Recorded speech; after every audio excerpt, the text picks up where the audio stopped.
As a kid, I spent my summers with my grandparents on the ranch in Texas. I helped fix windmills, vaccinate cattle, and do other chores. We also watched soap operas every afternoon, especially Days of Our Lives. My grandparents belonged to a caravan club, a group of Airstream trailer owners who traveled together around the US and Canada. And every few summers, we'd join the caravan. We'd hitch up the Airstream to my grandfather's car, and off we'd go, in a line with 300 other Airstream adventurers. I loved and worshiped my grandparents, and I really looked forward to these trips. On one particular trip, I was about 10 years old. I was rolling around in the big bench seat in the back of the car. My grandfather was driving, and my grandmother had the passenger seat. She smoked throughout these trips, and I hated the smell.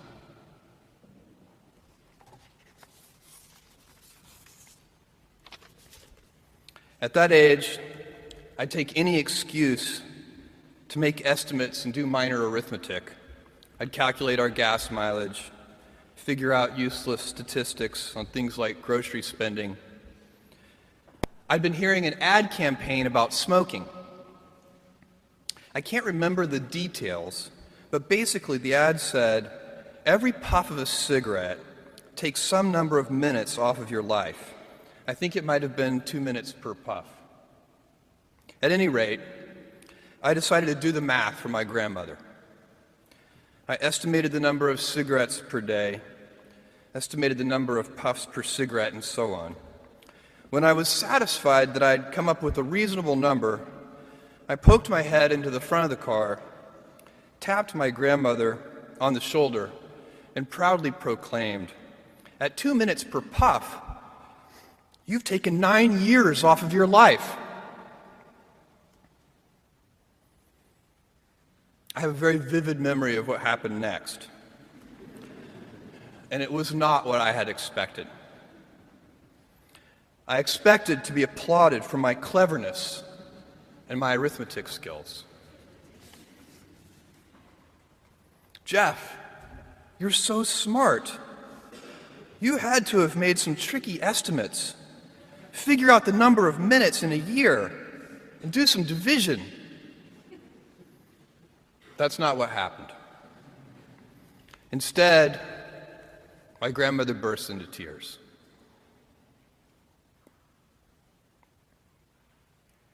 I sat in the back seat, didn't know what to do, while my grandmother was crying. My grandfather, who'd been driving in silence, pulled over onto the shoulder of the highway. He got out of the car and came around and opened my door and waited for me to follow. Was I in trouble? My grandfather was a highly intelligent, quiet man.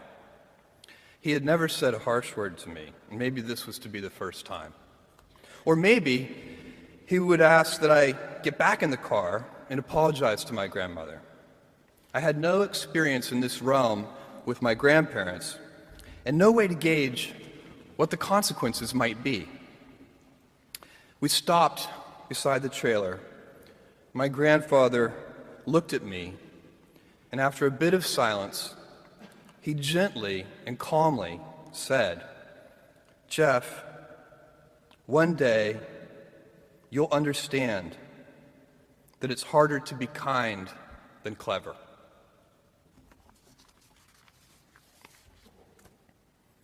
What I want to talk to you about today is the difference between gifts and choices. Cleverness is a gift. Kindness is a choice. Gifts are easy. They're given, after all. Choices can be hard. You can seduce yourself with your gifts if you're not careful, and if you do, it'll probably be to the detriment of your choices. This is a group with many gifts. I'm sure one of your gifts is the gift of a smart and capable brain. I'm confident that's the case because admission is competitive. And if there weren't some signs that you're clever, the dean of admissions wouldn't have let you in. Your smarts will come in handy because you will travel in a land of marvels. We humans, plodding as we are, will astonish ourselves. We'll invent ways to generate clean energy, and a lot of it. Atom by atom, we'll assemble small machines that can enter cell walls and make repairs. This month comes the extraordinary but inevitable news that we've synthesized life. In the coming years, we'll not only synthesize it, but engineer it to specifications. I believe you'll even see us understand the human brain.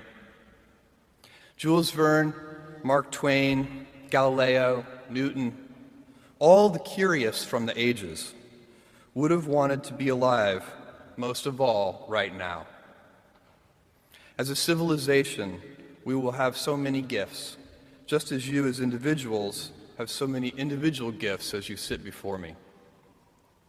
How will you use these gifts? And will you take pride in your gifts or pride in your choices? I got the idea to start Amazon 16 years ago. I came across the fact that web usage was growing at 2,300% per year. I had never seen or heard of anything that grew that fast. And the idea of building an online bookstore with millions of titles, something that simply couldn't exist in the physical world, was very exciting to me. I just turned 30 years old, and I'd been married for a year. I told my wife, Mackenzie, that I wanted to quit my job and go do this crazy thing that probably wouldn't work, since most startups don't, and I wasn't sure what would happen after that. Mackenzie, also a Princeton grad and sitting here in the second row, told me I should go for it. As a young boy, I'd been a garage inventor. I'd invented an automatic gate closer out of cement-filled tires, a solar cooker that didn't work very well out of an umbrella and aluminum foil, baking pan alarms to entrap my siblings. I'd always wanted to be an inventor, and she wanted me to follow my passion. I was working at a financial firm in New York City with a bunch of very smart people, and I had a brilliant boss I much admired. I went to my boss and told him I was going to start a company selling books on the internet. He took me on a long walk in Central Park, listened carefully to me, and finally said, "That sounds like a really good idea, but it would be an even better idea for someone who didn't already have a good job."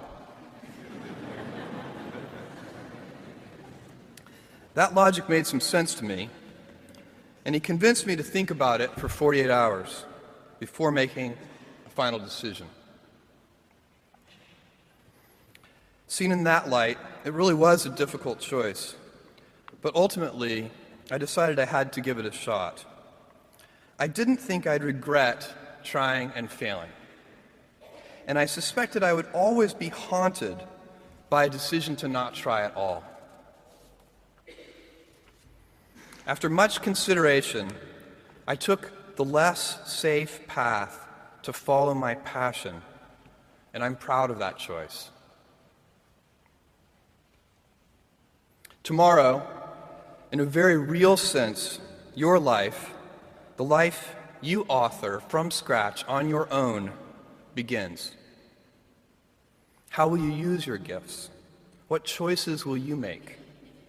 Will inertia be your guide, or will you follow your passions? Will you follow dogma, or will you be original? Will you choose a life of ease, or a life of service and adventure? Will you wilt under criticism, or will you follow your convictions? Will you bluff it out when you're wrong, or will you apologize? Will you guard your heart against rejection? Or will you act when you fall in love? Will you play it safe? Or will you be a little bit swashbuckling? When it's tough, will you give up? Or will you be relentless? Will you be a cynic? Or will you be a builder?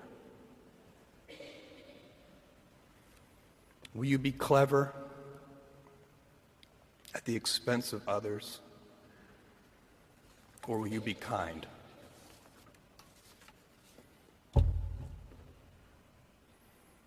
I will hazard a prediction. When you are 80 years old, and in a quiet moment of reflection, narrating for only yourself the most personal version of your life story, the telling that will be most compact and meaningful will be the series of choices you have made. In the end, we are our choices. Build yourself a great story. Thank you and good luck.